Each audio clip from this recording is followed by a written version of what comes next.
Welcome back. We now put the spotlight one more time on Maharashtra. Now remember that on 17th of April, the Maharashtra government had advised landlords to not force their tenants to pay rent at least for the next 3 months, saying that everybody is right now going through economic difficulties owing to the lockdown, and so tenants should not be pressurized and should not be thrown out if they're unable to pay rent. But we decided to do a ground check, and what we found out is that this is still happening, that in many instances we are actually seeing landlords insisting and pushing for rent to be paid, and those who have agreed to give an extension are also charging some interest over and above it. Let's go across to Sandhya. She's spoken to several people and we'll play out those comments in just a bit. But Sandhya, give us a rough idea of what you found out.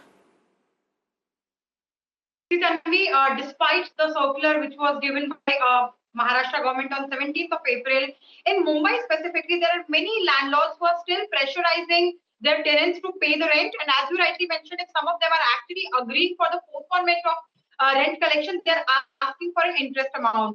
Now, if a tenant is failing to do so, they are also threatening them that they will deduct that amount from their basic security deposit which is given at the time of the agreement which is signed between a landlord and a tenant. And this is actually a problem for specifically people like those who are not on the offline hai kya?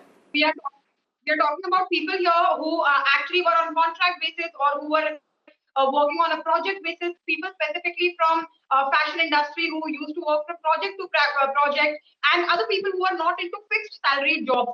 And unfortunately, there are many people who have lost their jobs as well, and they are unable to pay. So even if some of them feel that first thing that, of course, despite the circular also, not every landlord is ready to postpone the rent collection for 3 months. And apart from that, some of the tenants also feel that despite that postponement also, situation for them is not going to be better anytime soon, because for months they see that they are not going to make any money. In that case, only postponement. Yeah, there are also many, obviously, Sandhya, who make.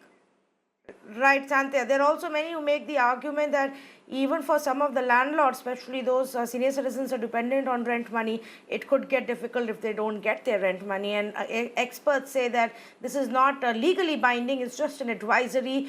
So one will have to wait and watch what really happens. Let's listen into one of the comments that we got from a tenant.